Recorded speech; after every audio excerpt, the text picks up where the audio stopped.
Well, this is the chief law enforcement officer for our country, and to have him be untruthful during his confirmation process is deeply troubling.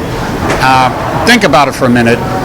The Russians knew they met with him, and yet in his confirmation hearing, under oath, he twice denied that he met with the Russians. So it gives them a certain level of I think, leverage over him, knowing that he lied before Congress. That's a serious, serious offense. And it undermines his credibility, as I say, as the chief law enforcement officer.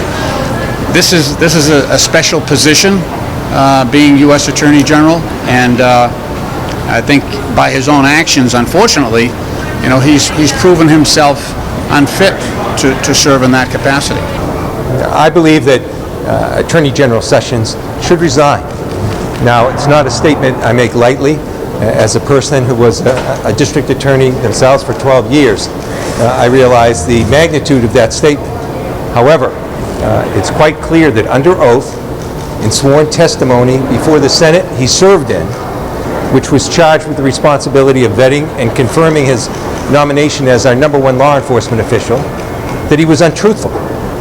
And he was untruthful by his own subsequent accounts after news broke last night of his involvement as a surrogate of the Trump campaign with Russian officials. An official who is an ambassador but also an espionage operative by the accounts of our own intelligence community here in the United States.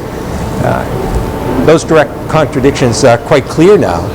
After the news broke last night of his involvement, let's remember, during sworn testimony, he said, even as a surrogate, that he had no involvement, no meetings with Russian officials.